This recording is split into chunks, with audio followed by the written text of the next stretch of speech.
Bonjour tout le monde. Donc, vous Bonjour tout le monde.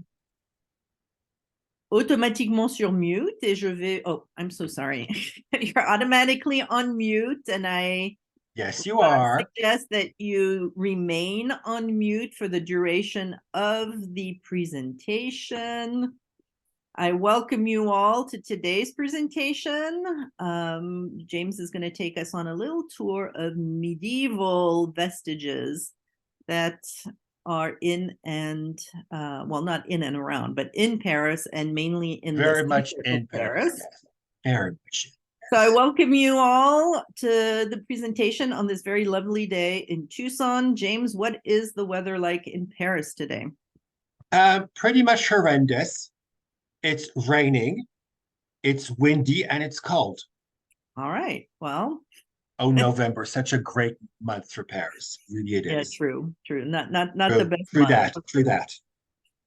All right. So just a little housekeeping. So please remain on mute. If you have any questions that pop up during the presentation, please put them in the chat box and we will address questions. Perhaps midway through the presentation, if there's a logical break for that, we will take some questions at that time. Otherwise, we will wait till the end. We will look at the questions in the chat, and of course, you'll have an opportunity to raise your hand, unmute, and ask a question. Let's see. The presentation will probably run around an hour and 15 minutes, maybe. We'll see about that. Yeah. Okay. All right. So I guess we'll go with the flow a little bit. Might be a Yes, little bit let's go more, with the might be a flow. little bit less. On verra. As you know, On James, verra.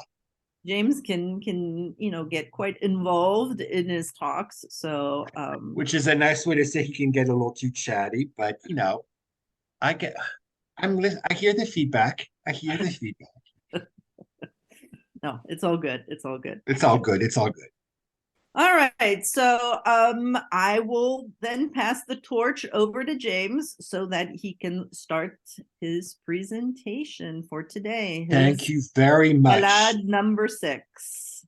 Balade number 6. Thank you very much, Victoria, and welcome to a virtual tour of Paris, which will span about 250 years, that only 250 years, from about the year 1250 to 1500, a time when Paris was at the crossroad of history, bustling with life, culture, and architectural marvels.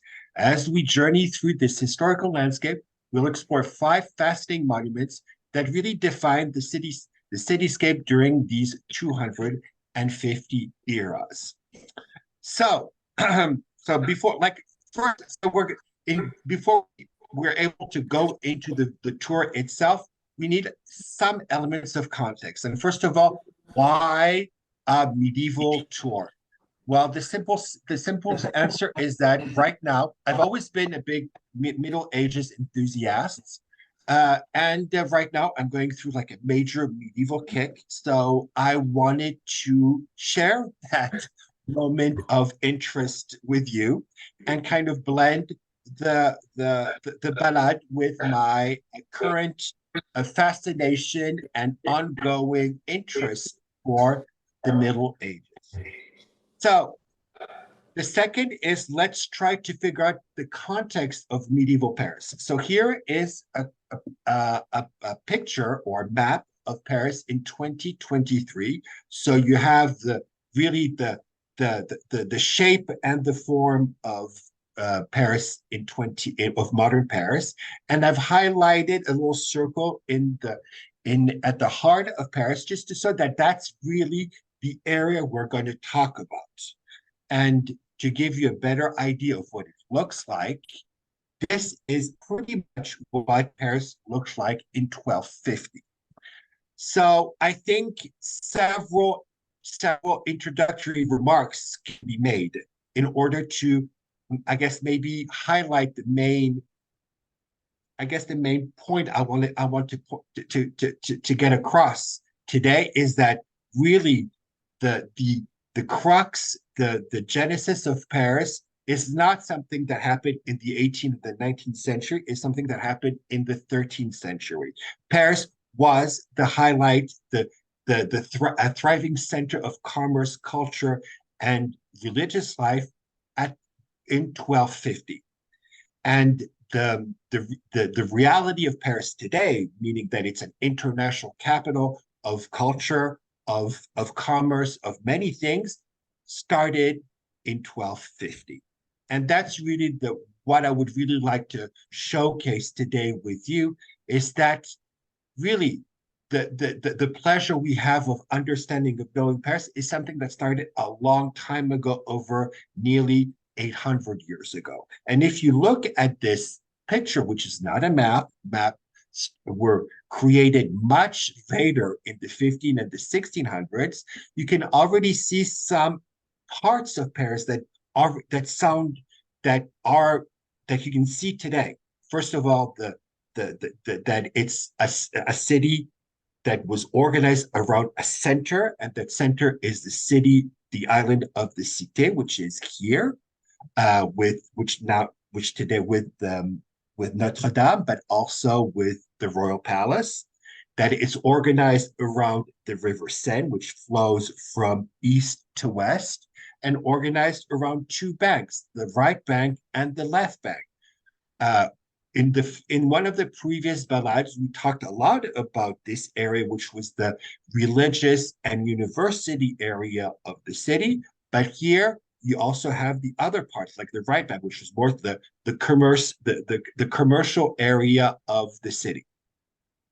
So, and you can also, if you look a little more in detail, you can already see some of the main roads, the main thoroughfares that really structure Paris. You can already see a main area here that crosses the city from south to north, which is today the Boulevard Sébastopol, and that's something that you can see today. So really, the skeleton of the medieval city is the skeleton of the modern city, and I think that's a reality that you experience every day when you are in Paris.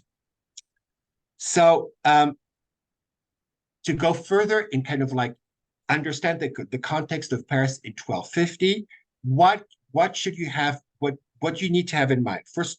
So it's a big city for medieval times. There's about 75,000 residents, so it's definitely not the biggest city in Europe, but it's definitely the biggest city in Northern Europe. It's much bigger than London, much bigger than any city in the Netherlands or Belgium or Germany, and it really is characterized by narrow, winding streets and a skyline dominating by imposing stone structures. So on the picture, you can see that it's obviously Notre Dame, but I like that description because to a certain extent, it still describes Paris today. Today, Paris is characterized by narrow and winding streets and a sky dominating by imposing stone structures. They might not be cathedrals, but they're still uh, uh, official buildings, skyscrapers, etc. So, in many ways, even if the city has expanding, the heart of it, its DNA, it's still very much there. The city was the political and cultural heart of France, serving the royal capital under the reign of King Louis IX. If you put aside the king, royalty, and monarchy, Paris is still very much the political and cultural heart of France. And at that time, it was a defensive city. There were protective walls built to protect the city, but protect the city because it was a vibrant and cultural city where all merchants from all around the world, all around Europe, came to trade goods and ideas. And it was also a place of faith and religion with many religious institutions and buildings uh, um, contributing to the reputation and the spiritual aura of Paris in the Middle Ages. So So that's Paris in 1250. And I think the last introduction, last element of context I want to give you, I don't know how well you know the Middle Ages. It's a surprisingly um, it's a surprisingly interesting place in the way that it's not at all what we think it is. It's obviously so when we think of the Middle Ages, of course, a few things come immediately to mind. We think of knights in shining armor, opulently dressed churchmen saying mass in glorious Gothic cathedrals, a forbidding castle rising towards the sky. Let's say you know maybe more things about the Middle Ages. You might imagine some downtrodden peasant working on a field in the shadow of that castle, glancing up to their oppressive lord from time to time. All those images are true. There were, of course, knights, priests, and peasants in the Middle Ages. Cathedrals, castles, and broken bâtisses are distinguishable features of the period. Actually, and that's something you learn in history, medieval society was divided into three groups: those who pray, the clerics, those who wage war, the knights, and those who work, the peasants. And they all lived together in more or less harmony doing their part. But there really is a different dimension to the Middle Ages that really you feel when you are at the heart of the city. And that's the idea of the commercial revolution, which is far away from the hum of Gregorian chants, the clash of swords, and the crunching of the plow. This this slice of medieval life that I would like to bring to life today is really all about the clinking of coins, the clattering of cartwheels, and the shouting of prices and offers across a crowded place. This was a world of merchants. And it really is, to a certain extent, with a lot of differences, but a lot of commonalities, really the basis of modern society. This is the legacy of the Middle Ages. And I would like you to keep that in mind when we're going around the different monuments of our visit, is that you are in a thriving, bustling world where there's a lot of social mobility and a lot of commerce is being done. So there's a lot of the capitalism that really characterizes modern society is being molded, well, not molded, but created here. So after these big words and these long-winded introductions, let's go into the visit. What are we going to visit today? So I put a map of Paris that really is Paris in the 1250s. So you see, so these are the protective walls that protected Paris that were built in the 1200s. And if we have enough time, we'll go because you can still see some vestiges of those walls. They're not the most fascinating ruins, but there's still some interesting things to see. But today we will focus on 5 monuments that go from the most extravagant and most glorious royal monuments to the most personal and everyday buildings. So we'll start with the Sainte-Chapelle, which is sorry about that.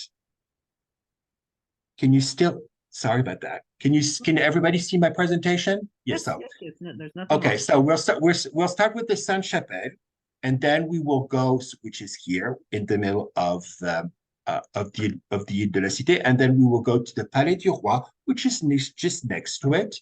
Then we will visit la Tour Jean Sans Peur, which is a really fascinating building, very conspicuous, but there nonetheless, at the Maison de Nicolas Flamel, which happens to be the oldest private building in Paris. And we will finish in the Hôtel du Sens, which is not a hotel, but which is a small castle in the middle of Paris. I've put the addresses on the bottom left of the screen so that you know exactly where they sit and stand, and you can visit them next time you are in Paris.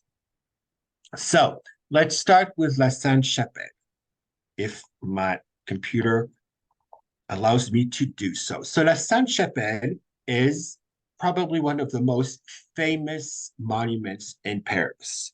It is uh it was it was built by the the king Louis IX, which is known also under the name of Saint Louis, and it was the personal chapel of the king.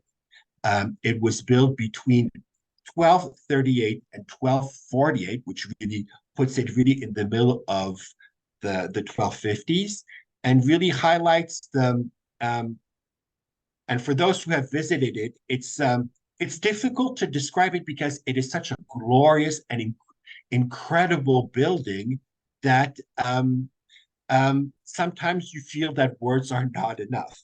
But it was built by Saint Louis. Saint Louis was a very religious man. He was canonized after his death, and he's the only French king that was ever canonized. So that shows his piety and his religious spirit. And he owned one probably um, the most famous relic of the Middle Ages, which was the Thorn of Crowns. The Thorn of Crowns. Thorn of Crown. The Crown of Thorns. Sorry, I'm going a little bit. So the crown of thorns. I don't know why Victoria's laughing, but No, I no. mean the crown of thorns. So the crown of thorns was the relic that was the crown that adorned the head of Jesus Christ during the crucifixion. And owning that relic was probably the most valuable and most incredible thing to own in medieval times. And Saint Louis owned it. So I'm not going to go. I don't know where it is today. I don't know how reliable it can be understood, but nevertheless, it was in his possession, and he decided to build this chapel to house the crown of thorns. And if you look at it in many ways, it does look like a reliquary. And a reliquary is an object where you house a relic. And in many ways, the Sainte Chapelle, as big and as marvelous as it is, can be seen, can be understood as a repository of that relic, as a reliquary. Um, so it's divided into two spaces. You have the top space, which was the private chapel of the king and of its family and of his close of his relatives. So those were private spaces. So only the royal family was invited into those spaces.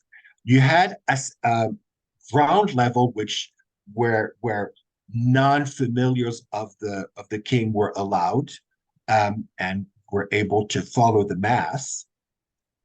And it really is a beautiful example of what is called flamboyant Gothic or Gothic flamboyant.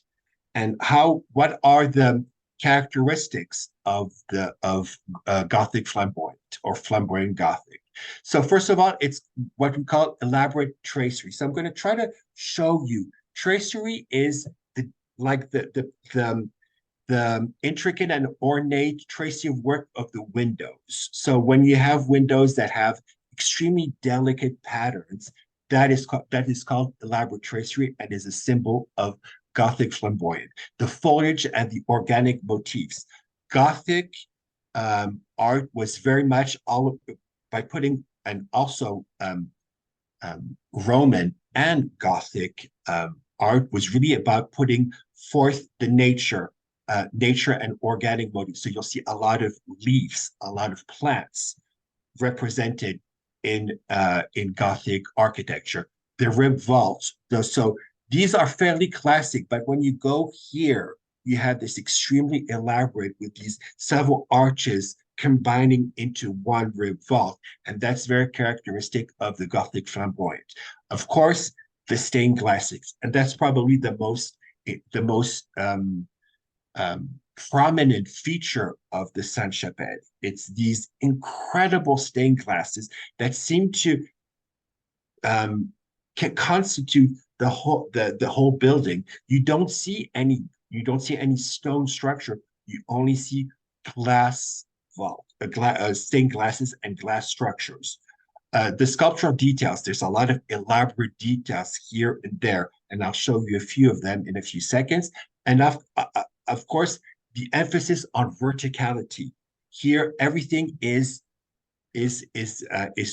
structured and built so that the buildings are enhanced and are going towards the sky, which highlighting the connection between humans and heavens.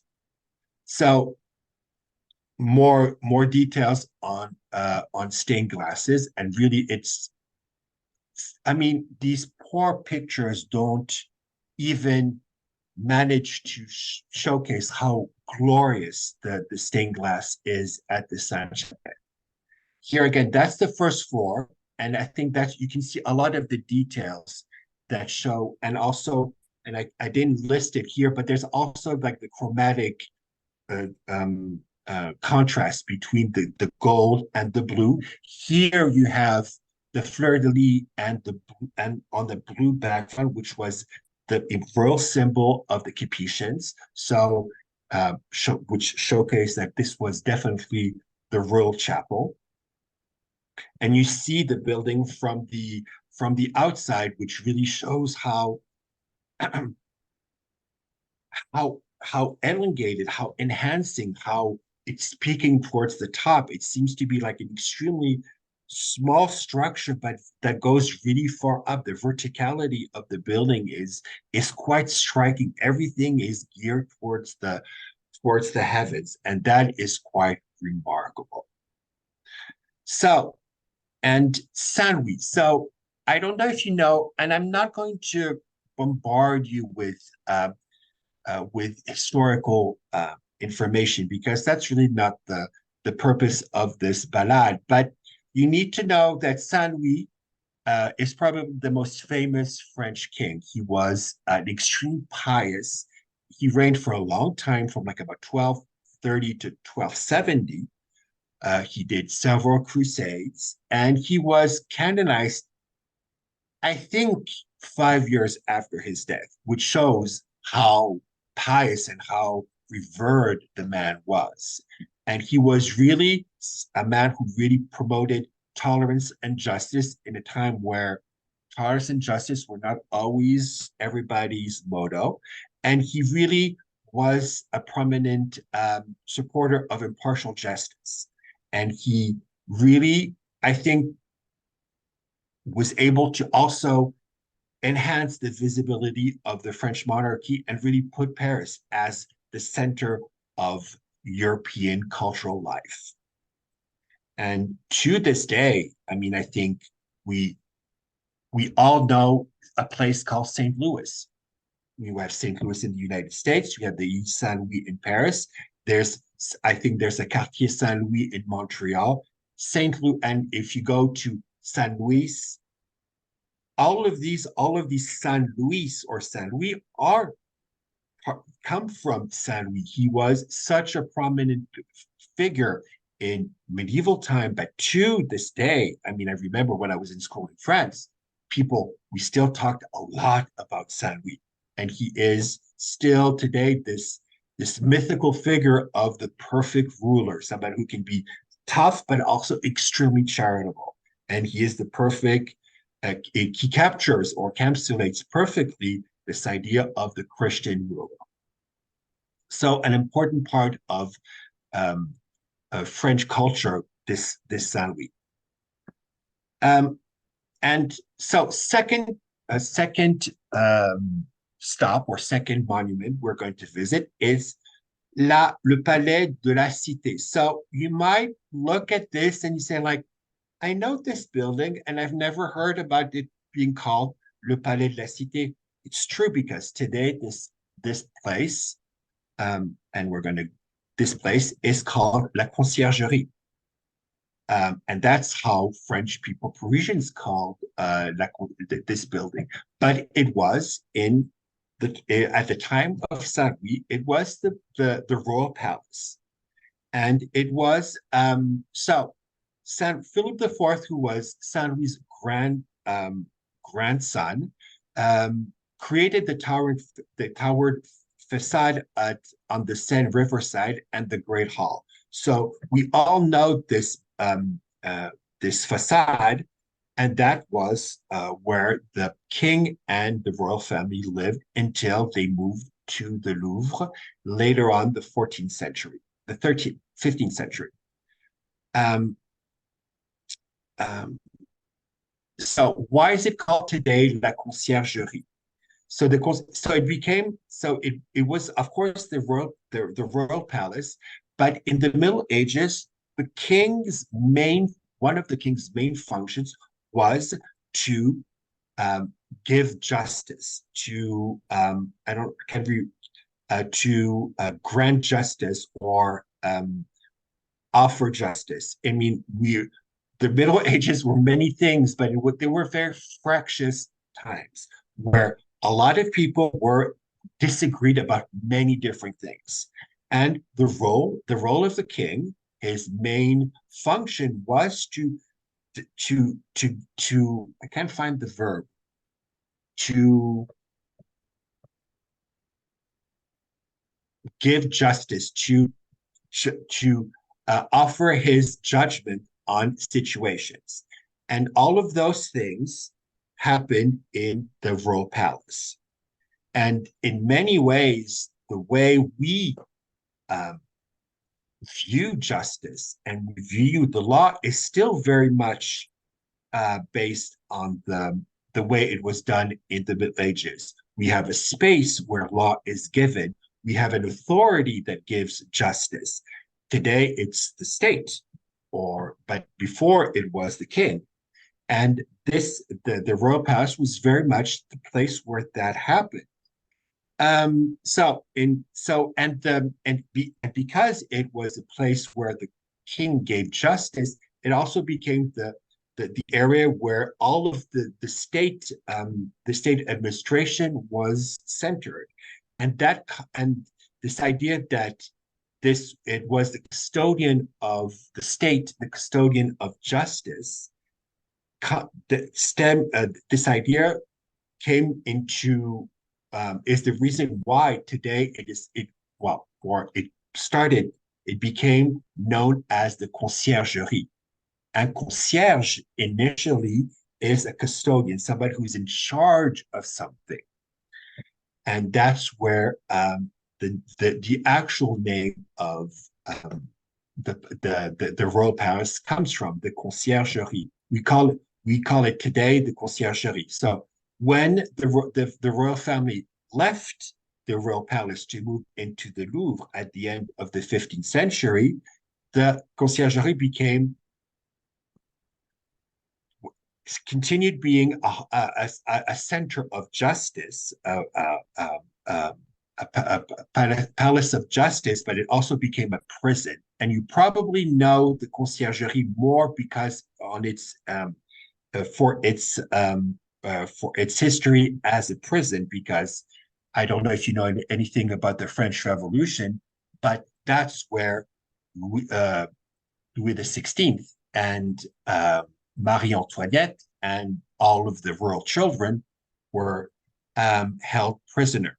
And that's where most probably, not most probably, but definitely Louis XVI, Marie Antoinette were imprisoned until they were decapitated during the French Revolution, and where their son, the heir of Louis XVI, Louis XVII, probably died mysteriously during that time.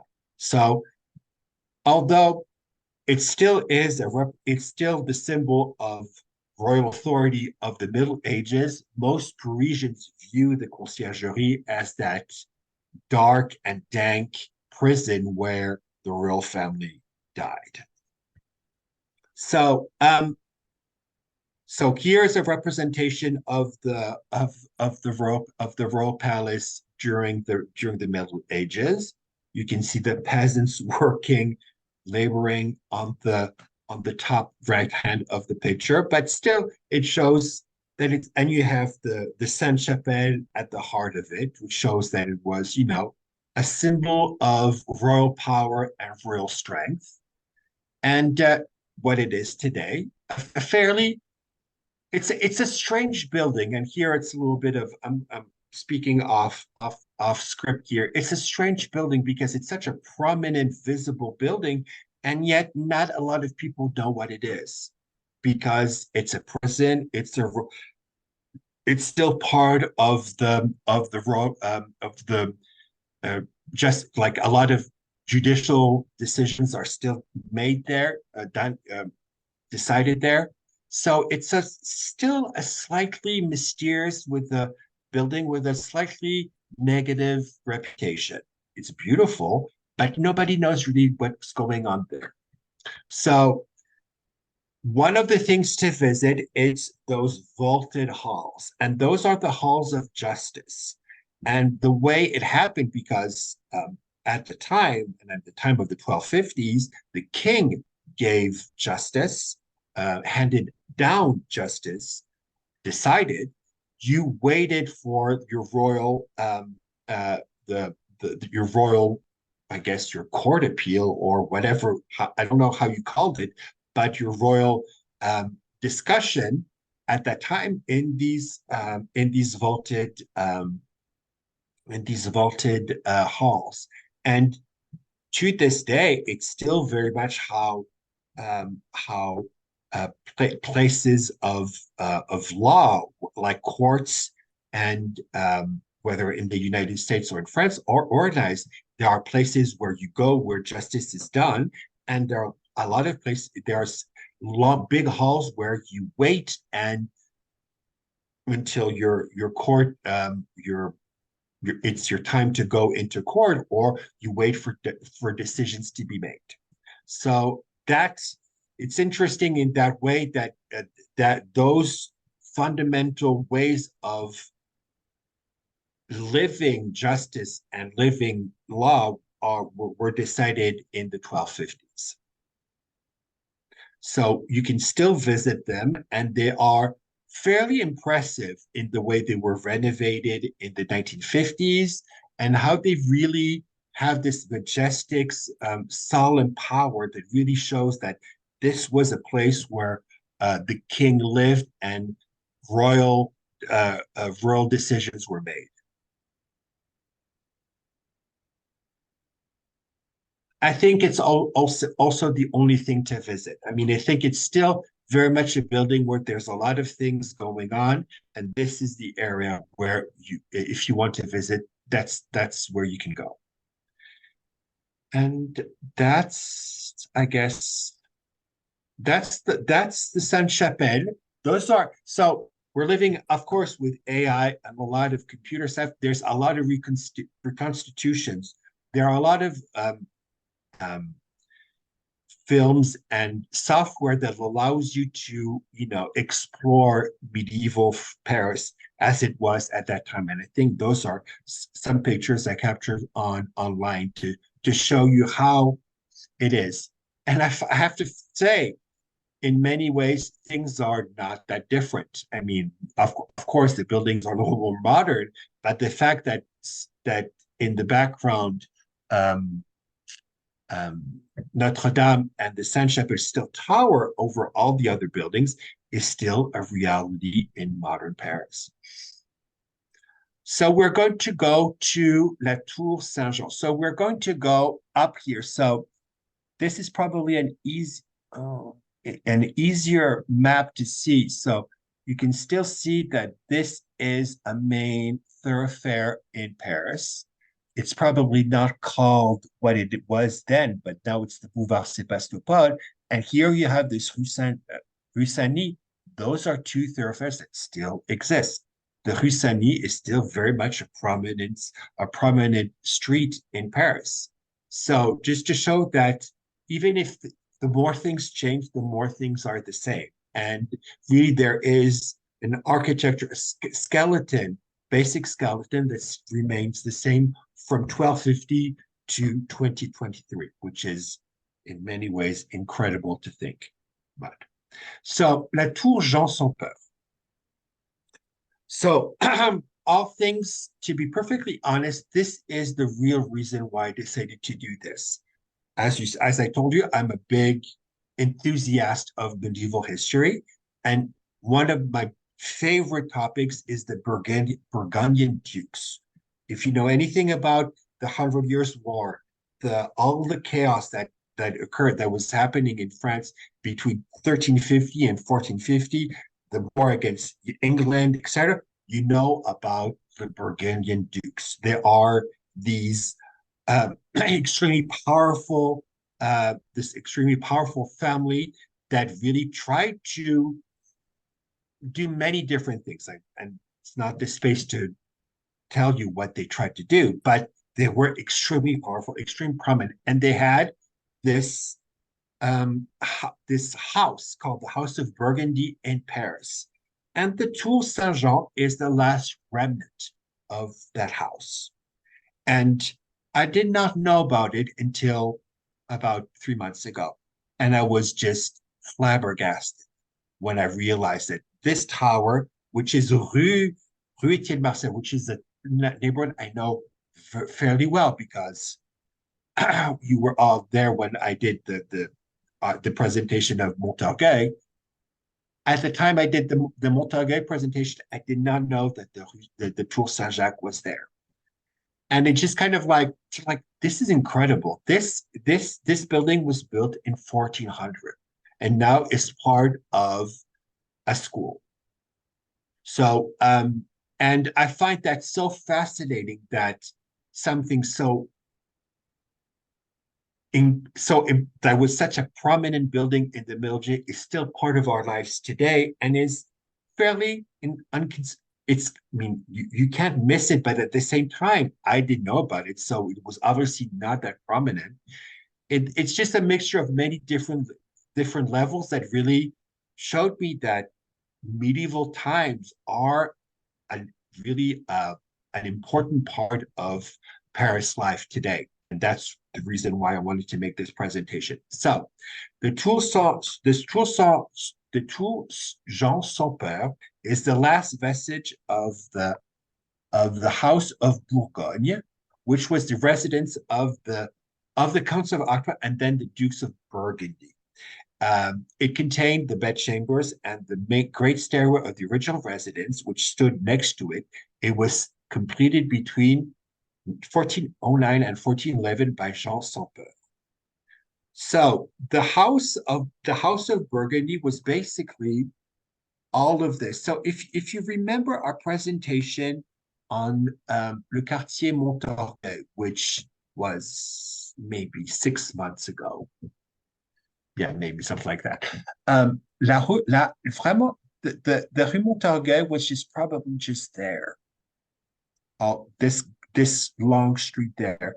So the House of Burgundy was basically like a compound. It was huge residence, which showed the prominence and the power of the Burgundian dukes. So it was about an hectare of land, which and with the boundaries of which are now marked by the Rue Etienne Marcel to the south, Montorgueil to the west, Saint-Sauveur to the north, and Saint-Denis to the east. So it's huge, huge, huge, huge.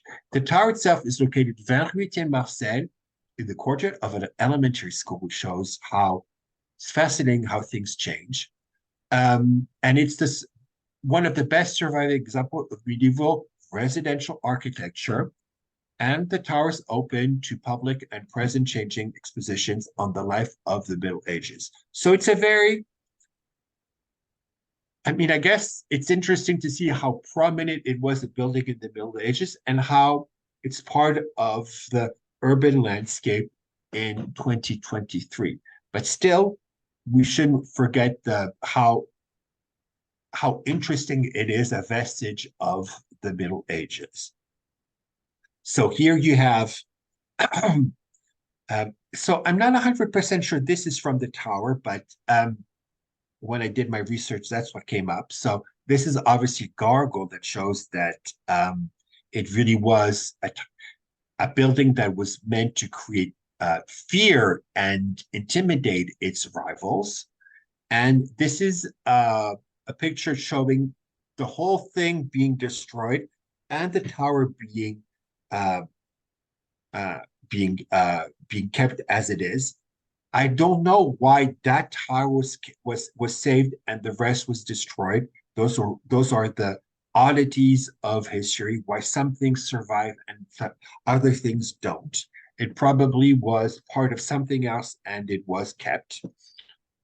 But inside, it's like there are a few interesting architectural highlights, most notably this beautiful um, um, vegetal foliage uh, wall, which here again really highlights the fascination of the Middle Ages with nature. You will see that in the Roman and the Gothic arts. As I said, there's a constant need to represent nature in the details of buildings, both religious and private. And here you probably have one of the best vestiges, and it really is a highlight of this tower. So, and here on both sides, you have the circulary, the stairs, which really are which were built in 1409, which still are used as the main stairway of the building. And you have this rather strange looking, now that I see it up close, it's supposed to be a mannequin with wearing medieval clothes, which shows that um, at that time it was all about layering and about superimposing different layers of clothing. At the time, the buttons did not exist. So it was all about layering and hooking things together. Um, and also hats.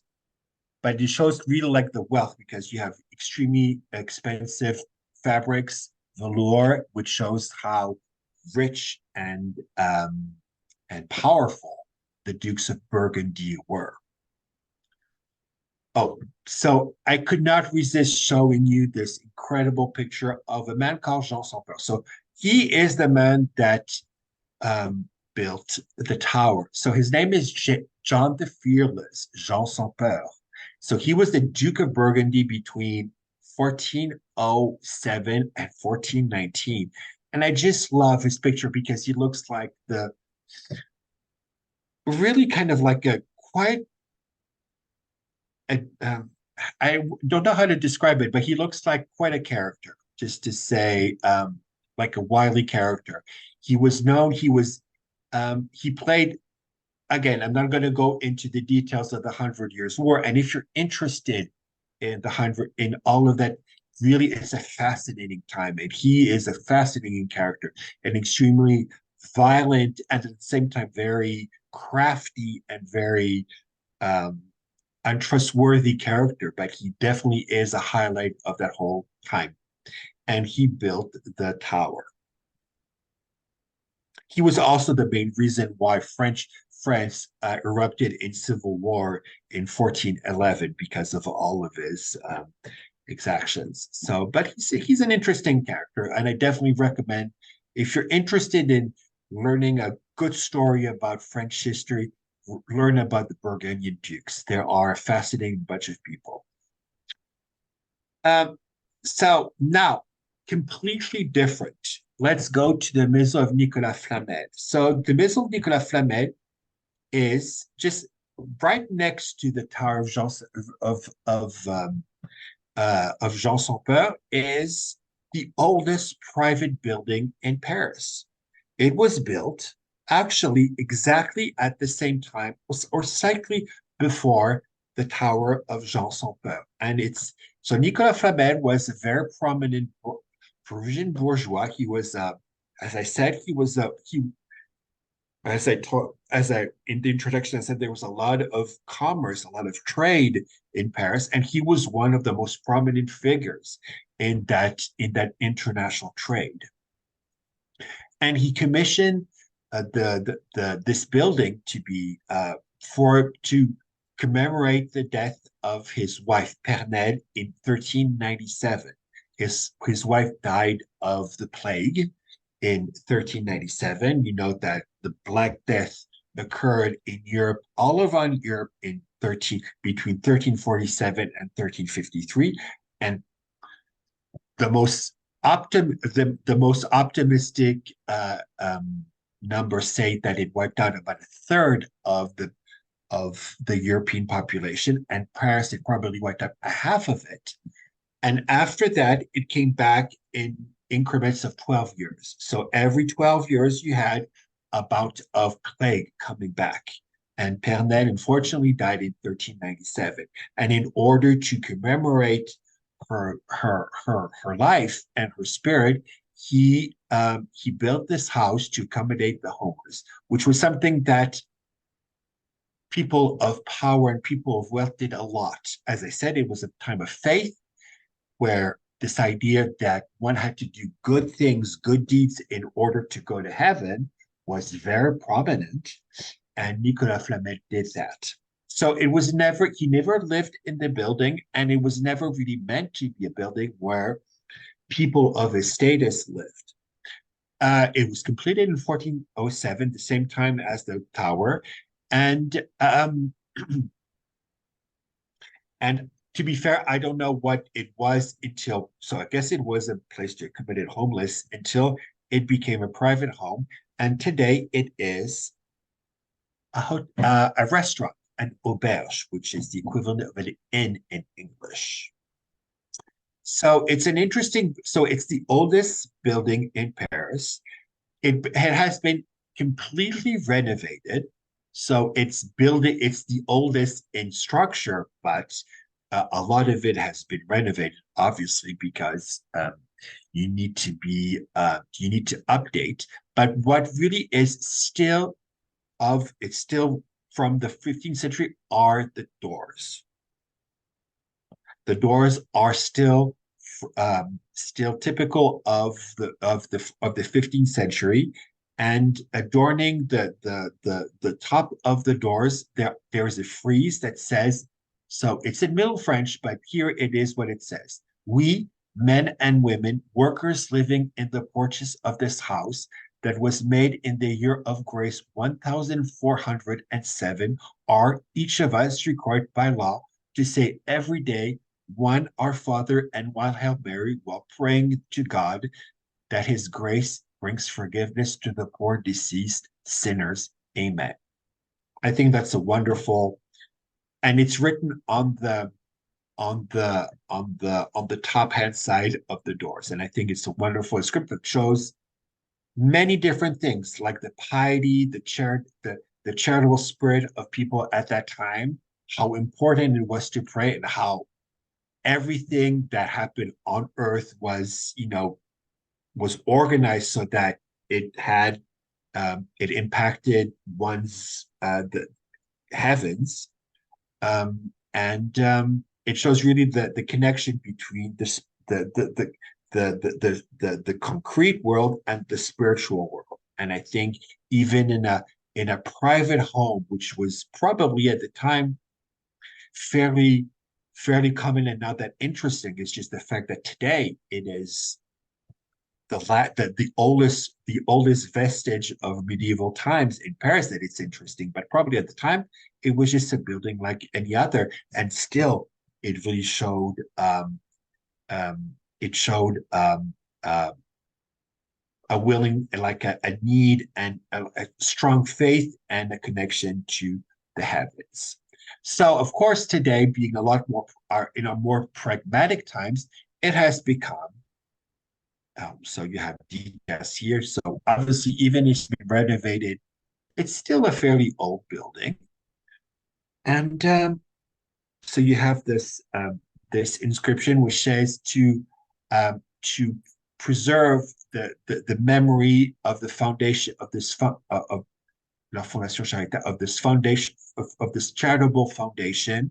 The city of Paris has restored this building in 1900, and the primitive inscription was dated from 1407, and it's Nicolas Flamel and his wife Pernelle, which I think is also lovely. It's a lovely story that this man who had just lost his wife built this this building to commemorate her memory. And today, living a more pragmatic and capitalist lifestyle, it is a restaurant. So it's a wonderful restaurant. I've never been there, so I can't really vouch for it, but I've read reviews on Yelp and on what's the other thing? Trust Advisor. Yes, and it has really great reviews, and you can see that it's a fairly inviting and comfortable place. Um, so their thing is to offer food like it was. Well, I mean, I guess I'm doing all of this in like quotes because it's this is more marketing than anything else. But what they will offer is food that was available in the Middle Ages. So you won't have anything like tomatoes, potatoes, um, exotic fruits. You're going to have cheese. You're going to have dates. You're going to have bread. Bread. You're going to have meat. You're going to have all of the food products, all that were available in the Middle Ages. A lot of things were available, but a lot of the basic staples of modern food, such as potatoes, were not available because all of these food wares were discovered in the New World. And here you have, so it's also, no, there's a team of chefs. So it's, I'm sure, a wonderful experience. I mean, actually reading about it really gave me I really want to go there. So maybe I'll be able to vouch for it when we talk next time. So, and maybe the last stop, what time is it, Victoria? You are at 53 minutes.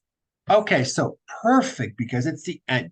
So the last stop is l'Hôtel de Sens. So something I really wanted to highlight the presentation, but there were just a lot of information. I just didn't want to bombard you with the story. But I really also wanted to kind of make this about through time. So we started in the 1250s, and the tower and Nicolas Flamel is more around 1400. And here, the Hôtel de Sens is really very much about 1500.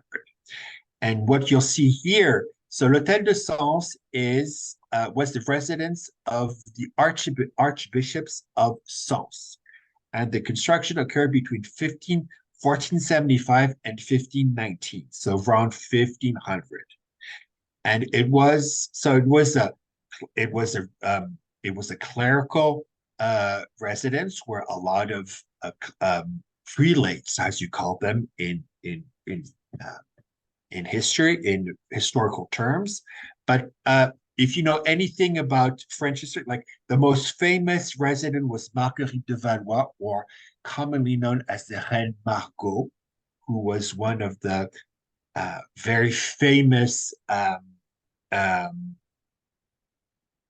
characters of Renaissance France, and a very important character like during the religious wars of the 16th century, but we might talk about it at a later date. And what's very interesting here, it really is a building that highlights the transition between the Middle Ages and the Renaissance. And you have both aspects in that building. So it's in the middle of Paris, and it really is. I mean, I tend to use this term a little too much, but it's really gorgeous. I mean, it really is. You'll find it. It's just really at the beginning of the Quartier Saint-Paul, and it really is. So it was completely redone in 1930. So it's a modern translation of what it was before, but still it really highlights the beauty of the building as it was at that time.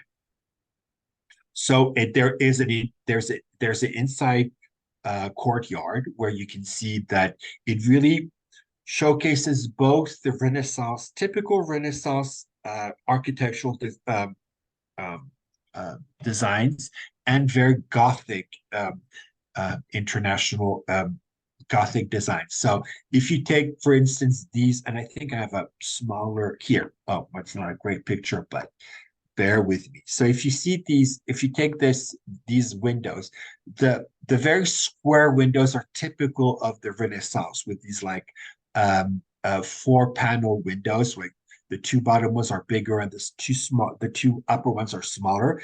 But up on top of it, you have very typical Gothic decorations with the vault the pointed vault and like the flowery the flowery and nature vegetal decorations, the very pointed and intricate stonework. The same things here. You have a very typical Renaissance window here, but in a very Gothic high spire architectural design.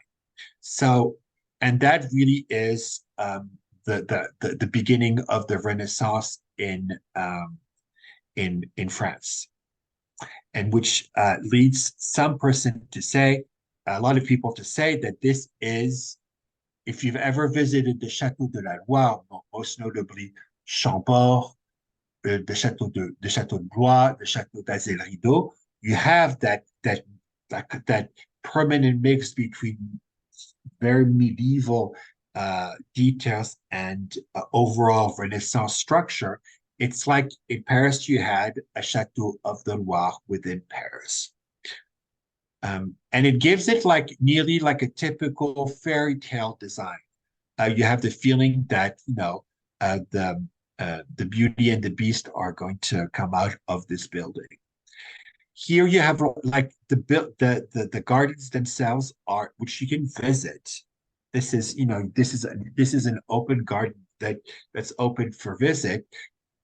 Definitely see how the impact of the Renaissance in France really started. I mean, I think it's more here that you see the Renaissance coming to life, which I think the other details I find very interesting is that you have these gorgeous buildings, and then you have these extremely modern buildings next to them, trying to replicate the Renaissance, like the Renaissance facades, but from a more 1950s perspective. So it's I don't think it's altogether successful, but they're still trying. But again, that shows how Paris is. It really is a mosaic of different architectural styles that that come to life in a very limited space, sometimes successful and sometimes less successfully. Um, okay, so you have inside here again, you have these a very typical of 1500 architecture. So you have these fairly elaborate spaces, but with very delicate, very detail-oriented decorations. So this is very Gothic, but the stairway in itself is a very Renaissance, very opulent, very large staircase. So you still have a mix between the two things. And here again, you have these very prominent arcades that really showed the Renaissance coming with this need for space, this need for um,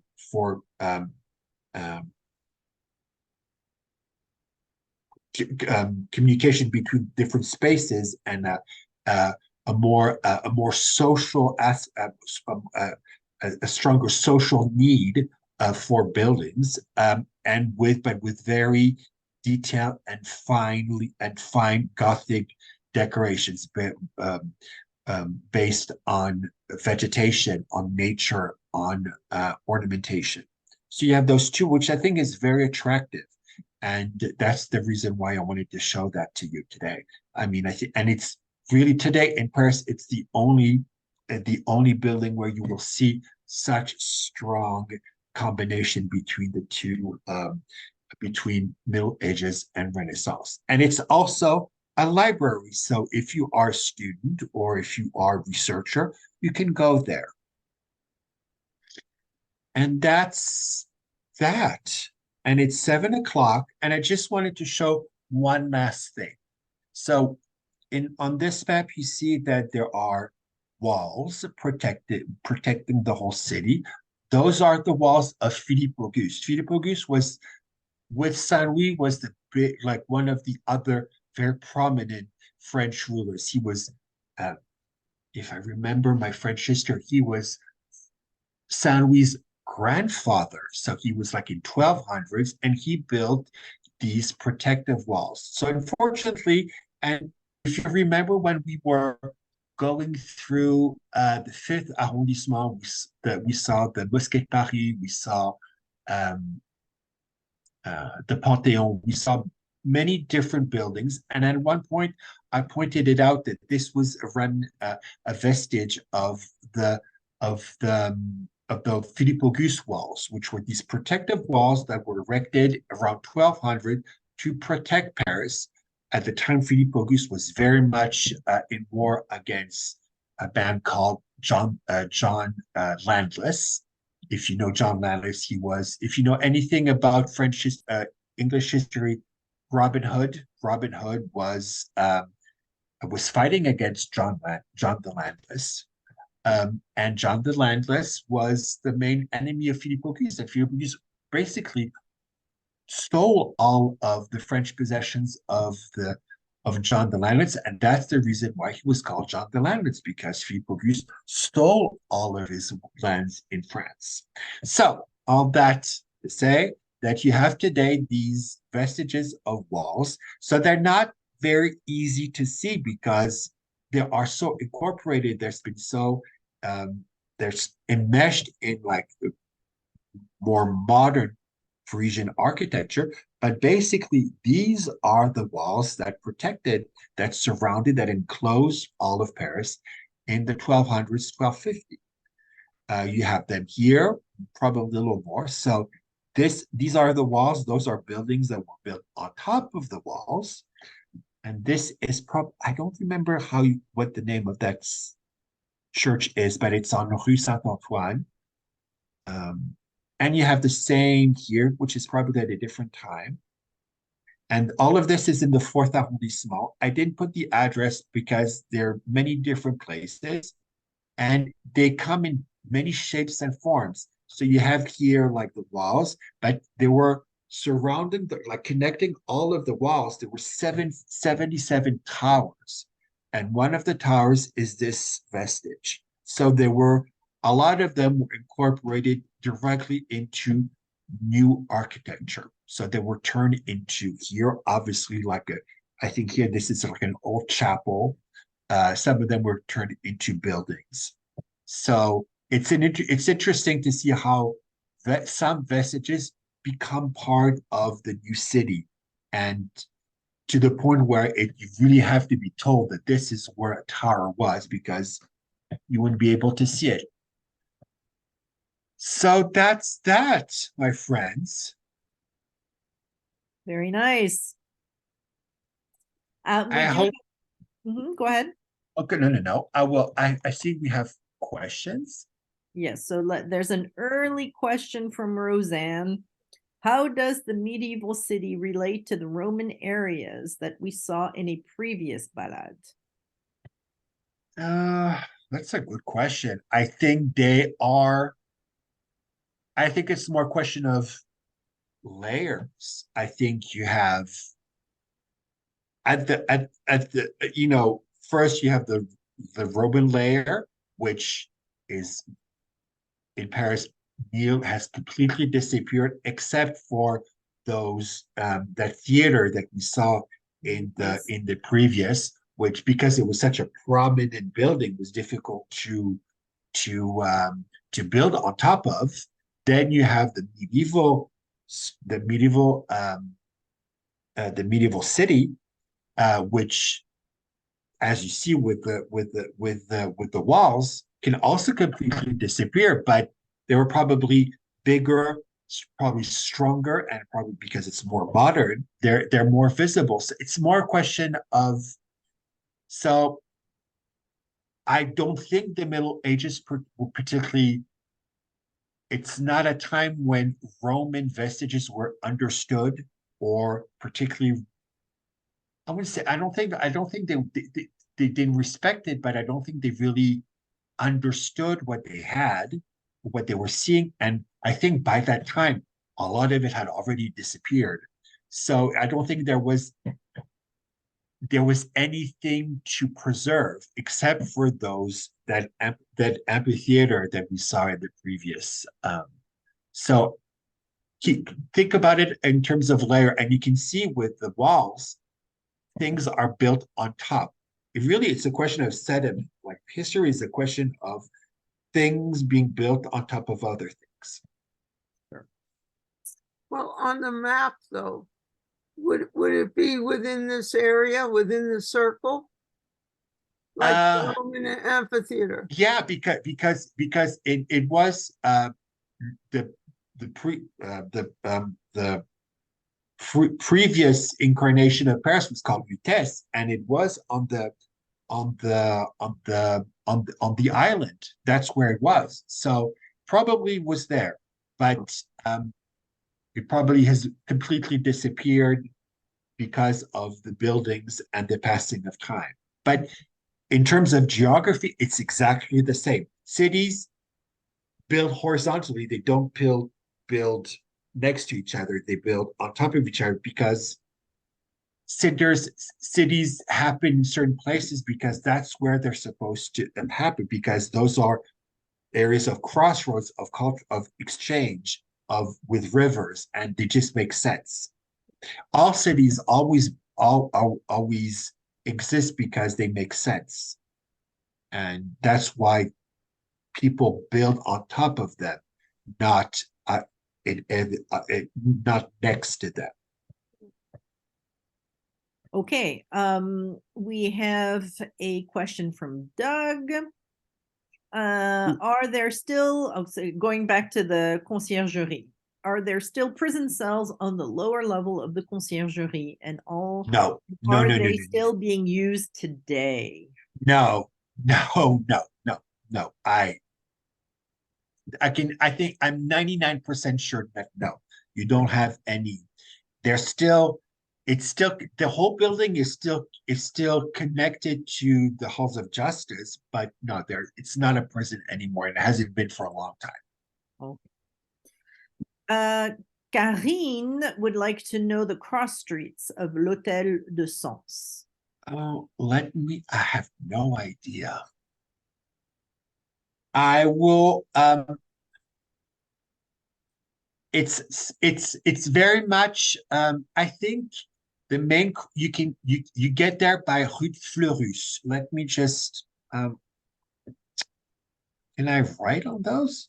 Can I write there? No, you'd have to go back into edit feature. Can you write Rue de Fleurus, Victoria? Oh, no? In the chat, yes. Yeah, can I? Rue de Fleurus. Fleurus in Rue de Fleurus in the 4th arrondissement. Okay, I think that's where F-L-E-U. R-U-S. D'accord. Rue de Fleurus and then 4e arrondissement. Oh, whoops, hold on. Yeah. I need to send that to everyone, not just to one. But that's fine. That's fine. There we go. Rue de Fleurus et 4e arrondissement. Okay. Tout à fait. Ça marche. Okay, so hold on. I think we have a comment. Sally, who wanted to say that I have seen these walls and the Hotel de Sens before. Thank you for filling out the information about them. Also, L'Hôtel de Sens is a very interesting place. It's really unique in Paris. You really feel like you're stepping in a fairy tale all of a sudden. It has it's so beautifully conserved, and it has such a striking architectural um feature. It has such strong architectural features. It's really unique. and Sally also wanted to add that I have gone to courtrooms in the conciergerie while cases were being tried. It was Yeah. interesting. Yeah, it's the main hall of justice of Paris. Like a lot of court cases are tried there. So it's an interesting place because it really is the remnant of this the king's justice of the Middle Ages, and it makes sense that the halls of justice still exist there because that's where justice in the Middle Ages was granted. Very cool. All right, so those were the questions in the chat feature. Would anybody like to unmute, raise their hand, and make a comment? Have another question? I mean, I would recommend anybody to explore the Middle Ages, and especially like it's a fascinating. It really is a surprising time. I mean, I'm not going to say it's great. I mean, there was a lot of suffering, and there was it was a very stratified society, but it's a surprisingly I wouldn't say democratic, but especially, I mean, if you're interested in the role of women in the Middle Ages, you'll see that women in the Middle Ages had a lot of agency. They had a lot of power. It's more the Renaissance and like the 18th and 19th century that has, shifted the role of women in what it is today. But in the Middle Ages, especially around 1200, women could wield a lot of power, wield a lot of power, and that's quite remarkable. And it's worth exploring because you see that um, things are not always as you think they are. For sure. For All sure. right. Oh, Sue. So Sue, you're going to want to unmute. Sue has her hand raised. Oui, ça marche? Ça marche. Ça Oui, marche, James. Stu, je t'entends. Vas-y. James, it was Oui. excellent.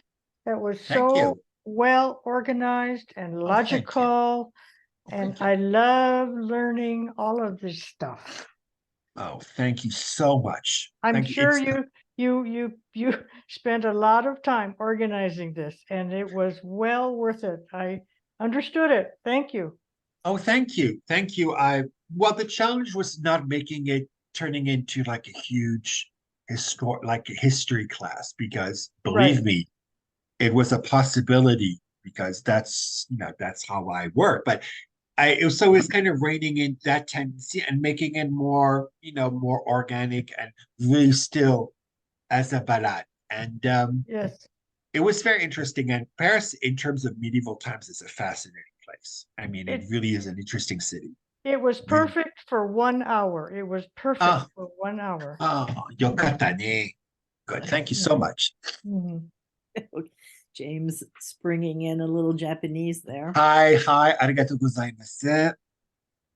Well, yeah. Okay, so next time we'll have a Japanese lesson from James. D'accord. Okay. Anyway, I wanna thank everyone for joining us today. Thank you so much. It was a pleasure. I love those presentations, and it really comes to it's a great experience. It really is fun speaking to you and presenting all of these things. So thank you for attention, and I'm so happy that you really liked it. And Yes. thank you, James, for all your work and Oh. putting a really nicely well laid out a presentation for us. Thank you. Do you have any thoughts about the next time? Oh God, no. Okay. I won't do medieval, but we might. We'll talk about it. I have to be fair, I have no idea, but I'll think about it. I also Probably wanted- something extremely different. Okay. Sounds good. I also wanted to let everyone know that James will be here physically in Tucson, I know. starting Get ready. and December 1st. So we'll probably have a I'm little, coming to maybe a little town. meet and greet at the Alliance Française for those who Oh, would like good. to That shake would be his hand wonderful. and see him in the Yes. flesh. I know. Be ready. Okay, everybody. So enjoy the rest of your day. Yes. And Thank you so much for attending. It was a real pleasure and was really fun. Thank you. Thank you. Oh, too. Kathleen Berry. Yes, you'll have an author. Merci. No problem. au revoir tout le Au monde. revoir. Bon week-end. Bon weekend. Au revoir. Au revoir.